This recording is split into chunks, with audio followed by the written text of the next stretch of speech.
Hey guys, long time no see. So there have been several requests to flow test the stock flex fuel Toyota Tundra pump. So that's what I'm gonna do today. I'm obviously not in my shop anymore, but I'm setting up something similar. So we have 13 volts here at the battery. We're trying to regulate it as accurately as we can with our two power supplies. And then I'm feeding the flex fuel pump here that got sent to me from the US because we don't have these guys here. It is made by TI, so same as the TI 450.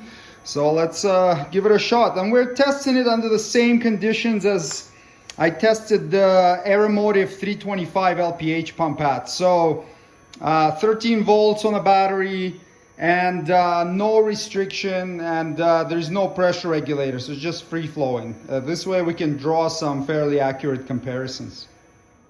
I'm gonna fire it up and see how long it takes to fill this 4-liter measuring jug, and based on that we'll calculate the flow rate. Okay, let's fire it up. So it's pumping at a good clip. I've already ran this test 3 times and it's very consistent. I'm gonna average it out and calculate it, but I just wanted to show you how fast this thing pumps.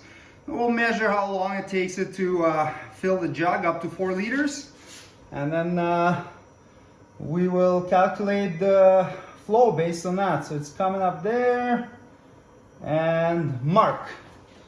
Okay, I'll shut it off. Obviously, we're only timing, stopping the timer at 4 liters. Afterwards, it overfilled a little bit. Okay, now let's crunch some numbers. And here are the results. Our flex fuel pump filled the 4-liter container in just over 31 seconds on average. It was very close between each run. They were all within a second of each other. And comparing to the Aeromotive 325 that I tested before, this thing puts out 30% more than that pump and over 50% more than a stock NA pump.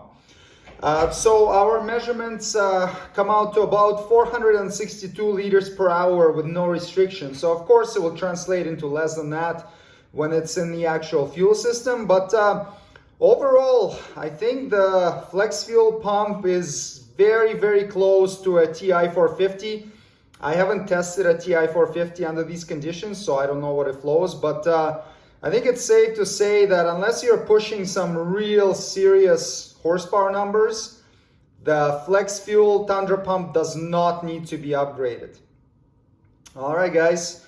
If you have anything else you want me to test, or you want to send me an injector or something to flow test, feel free to contact me and do so. See you next time. Cheers.